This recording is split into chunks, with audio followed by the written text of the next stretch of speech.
भिवंडीवाडा महामार्गाची अवस्था दिवसेंदिवस अधिकच बिकट होत चाललेली आहे।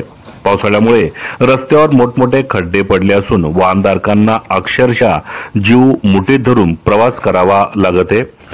सध्या रस्त्याचे काँक्रिटीकरणाचे काम ईगल कंपनीमार्फत सुरू आहे, मात्र रस्त्याच्या दुसऱ्या बाजूस मोठमोठे खड्डे तशाच स्थितीत असल्याने प्रवाशांना प्रचंड त्रास सहन करावा लागत आहे।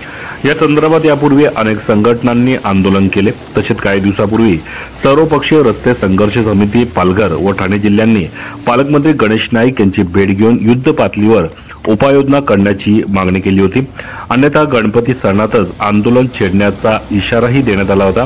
तथापि आज गणेश उत्सवाचे आगमन झाले तरी खड्ड्यांची दुरुस्ती झालेली नाही। सार्वजनिक बांधकाम विभागाकडून दुरुस्ती सुरू असल्याचे सांगितले जात असले तरी प्रत्यक्षात महामार्गावर खड्ड्यांचे साम्राज्य हे कायम आहे। यामुळे गणपती उत्सवात या मार्गाने प्रवास करणाऱ्या वाहनधारकांना प्रचंड अडचणींचा सामना करावा लागत असून नागरिकांमध्ये संतापाची भावना कायम आहे।